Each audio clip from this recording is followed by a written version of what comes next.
Aray ko. Okay, dito na tayo sa hard. Ako, bago pa sa ababan pa dyan. Hard pa. Okay, kung lulubog ang bangka na sakay ng social climber, meron ka lang dalawang ililigtas. Sino? Ang ganda. Si una-una si Melmar kasi feeling ko lahat ng mga wild mapunta kami sa island. Syempre lulubog tas Oo, feeling ko siya yung makakaligtas sa akin kasi palaban sa lahat ng bagay. Silang daw lang ni Ansing. para ikaw yung masisig. Oo, para ako Reyna pa rin ako. Ikaw Kasi si Ansing parang mga lahat baboy ramo kayang kainin, kayang uliin. Si Melmar naman lahat ng diskarte sa buhay kayang para siyang king crab. Yung kaya niyang kumain ng umakyat sa puno tapos kunin yung mga ganito. Tapos lahat kami nabubuhay talaga kasi madali siyang maggawa ng apoy. Tapos pangingisda naman mukhang mabilis siya. Pang survivor. Oo. Huwag mo lang pakainin ng palaka. Ay takot, ayaw niya. Oo. Lahat mga maarte na yung iba. The rest. Mariana, mamatay ka kaagad sa desert island. Oo. Unang-una mamamatay yan. Ako pa mag-aalaga sa kanya ulol. Okay, kung may 10 million. Gusto ko ikaw din kasi maganda tayo kasi meron kang di ba? Deadly weapon. Ayun. Pag may baboy mo. Parang mas ako pa yata mapapahamak dun. Okay, kung may 10 million ka ngayon, kanino mo ibibigay yung pinakamalaking porsyento, which is the 50%? Di ba may 10 million ka, sa lahat mababahagian mo, kanino mo ibibigay yung 5 million? 5 million. O yung 50% ng 10 million? Kay Ano? Bakang. Kasi para matapos na yung bahay niya kasi nangingi lagi sa akin ng sponsor para sa L-shape na sopa. Tapos hingi siya kay Uyong ng basahan daw ang i-sponsor niya Uyong isang taong supply ng basahan. Tapos Doormat. Oo, tapos kay Lyra naman daw bibigyan daw na si Bakang, nangingi si Bakang ng semento daw, parang 20 na semento lahat-lahat. O para hindi na siya manghingi tsaka iyak-iyak siya kay Mama Mary. Mangingi sa kinamamaba para mabigyan ng matapos yung bahay niya. Bigay ko sa 5 million. Para tapos agad. Oo. Okay. Sa magbigay ng 3 social climber na kiniinisa mo paglasing. Ayan. Unang-una Melmar. Pangalawa si Jigjag. Si Melmar kasi pag nalalasing siya, hindi rin niya alam ginagawa niya, nagiging zombie. Oo, kung sino-sino lang kinakain. Si Jigjag naman hindi rin niya alam, war freak din siya. Si Diva naman sensitive na pag nalalasing, pag konting hindi magandang salita, nag-walk out siya. Tapos Althea kasi nag-iiyak-iyak pag nalalasing, drama-drama, ayan. Lahat ng mga Ikaw pa naman ayaw mo talaga ng mga ganong emosyon. Ayoko talaga ng ganun, umiiwas talaga ako. Oo, ganun. Okay, next. Eto, dalawa na lang. Sa 3 social climber, sino ang gusto mong sino yung nakikita mong pwede mo makasama hanggang sa pagtanda? Parang lahat naman sila mamamatay ng maaga. Charot lang. Sino? Yung sa tingin mo yung makakasama mo o kaya yung gusto mong makasama hanggang pagtanda. Si Bakang kasi I'm sure wala siyang choice kasi pinsan ko siya. Si Jigjag kasi kapitbahay ko siya at best friend ko siya since high school. Correct. Si Melmar kasi wala siyang pamilya na pupuntahan pagdating ng araw. Kami-kami rin magkakasama bukod sa kanyang foster parents, foster family and ate. So feeling ko isa siya sa mga makakasama ko siya. Okay, last question. Kung may 2 social climber ka na pagbibigyan na maging si brain damage, sino yun? Wala, they don't deserve being brain damage. Bakit? yung gusto mo maging brain damage. Ano? Nahirapan siya mag-isip po. Hindi, parang hindi ko kasi nakikita yung sarili ko sa kanila eh. Ano to? Yung sa tingin mo mas malapit. Ay, aksidente. Oh my God. Ba't napunta naman Sinuo dyan? ko sa tindahan o ano? Buti ka mo lang hindi nagdiretso. Siguro si Melmar kasi nakikitaan ko siya pareho kami lahat ng talent. Hindi masyado magaling kumanta, marunong sumayaw. Yung talino naman, kaya ko naman maging matalino kung mag-aaral lang ako. Tsaka siya naman, wala, bobo rin naman siya. So it's a tie. Oo, tapos parang same kami ng character pag naging artista siya or ano. Tapos nag-host din siya, hobby din siya. Tsaka matapang. Parang pareho kami. Yung matapang yung mukha, given naman na yun. Si Bakang, wala masyadong confidence. Si Lyra, wala masyado. Di marunong umarte na di marunong mag-memorize ng lines.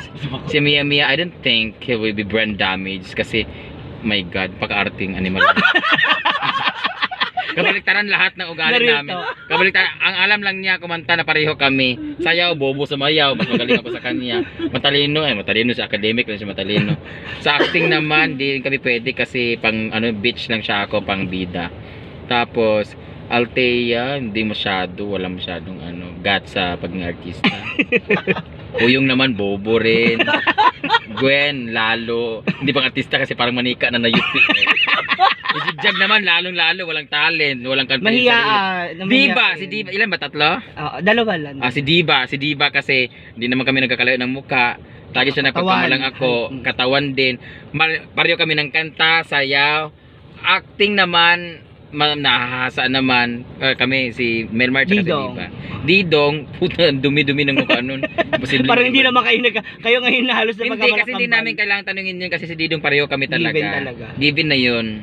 Ilan 3? Okay, so yan yung ating easy, moderate, and hard question. So for our last category, magbibigay ka lang ng 1 word sa bawat pangalan na babanggitin ko. Okay, i-describe mo sila, whether it's good or positive or negative. Ha? Okay, unahin natin si Didong. Magkakaliwa pala. Didong is baglot o lubot. Motherly. Motherly, bakang. Bakang, sakang. Charot. Sakang is caring. Oyong. Dirty. And Ayan. Oyong is source of happiness.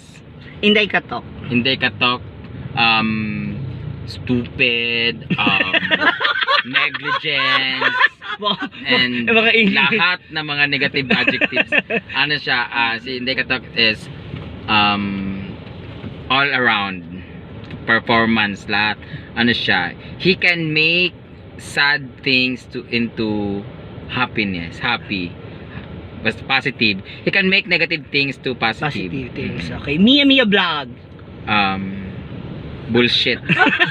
Mia Kaloka. Mia Si Mia Mia.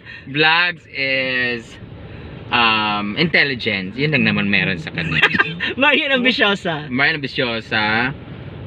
Flowers. Ano bang tag nito? Need to grow. Hindi. Ano na lang, malandi na lang. Malandi. Okay, Jigjag. Jigjag. Always mainhin. Ewan, lazy. Basta, bullshit din. Hindi, ano matawag dun sa mainhin talaga. Oo. Talaga, kahit saan mo ilagay. 'Di ba? Smooth, parang kulangot. Di mo alam kung play safe ba. Laging baga, basta doon lang siya. Yan lang Takot siya siya. mag-explore Oo, na yung oo. lang. Diva. Fighter! Oo. Palahubog, lasinggero, danceros, singer, lahat. Fighter talaga siya, oo. Melmar. Dirty din, tapos, charot lang. Melmar is talented. Penguin. Ayun, PWD. Ganun. Gwen is mysterious one. Kasi hanggang ngayon hindi ko pa rin nababasa si Gwen. Kilala ko na siya as in Pero hindi mo ma-predict. hindi ko ma-predict kung ano siya kasi nagulat nga ako nung bigla siyang umiyak nung pag-uwi ko eh. Kasi ganyan pala siya ka-soft or madrama na hindi ko nakita sa kanyang personality. Diba? Kasi nakikita ko sa kanya lagi siyang pinapagalitan pag nasa stage. Uy, mukha mo busangot na naman. Hindi ko siya kasi napakabusangot na mukha niya pero he has this very soft, kind-hearted. Parang basta grabe siya pero hindi ko rin siya nababasa. Hindi ko rin saka ganun din siya ka very respetado ng kanyang mga kapatid saka magulang kasi ano din siya sa kanila basta magaling siya sa kanyang pamilya. Pero hindi ko sinasabi hindi ko kilala si Gwen na meron lang something sa kanya na hindi ko nakuha na ganyan pala siya. May question sa utak ko kung ano siya. Anseng. Anseng naman is innocent, naive. Naive ba tawag nun yan? Naiva sa lahat. Baliw. Oo. Innocent. Argel is before matalino siya kinokopyahan namin but now hindi lahat ng Charot lang. Bitter. Argel is a workaholic. Scarlett. Scarlett is a pusher. Scarlett is a very talented.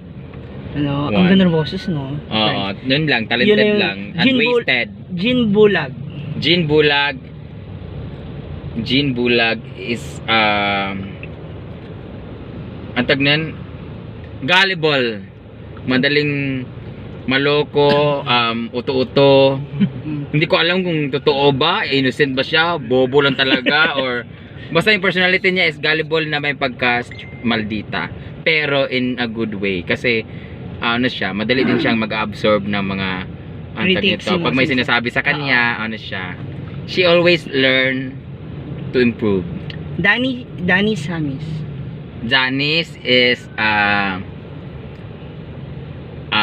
mistress and proud no what ano siya proud single proud madrasta ng kanyang kinakasama ngayon. Charmel. Charmel is ano ba si Charmel? Sharp.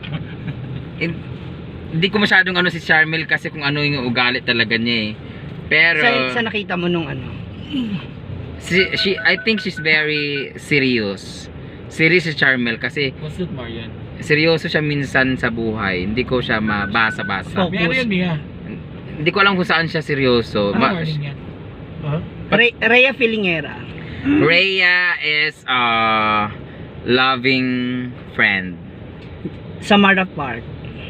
She's also a bullshit friend. Napakadamot sa lalaki.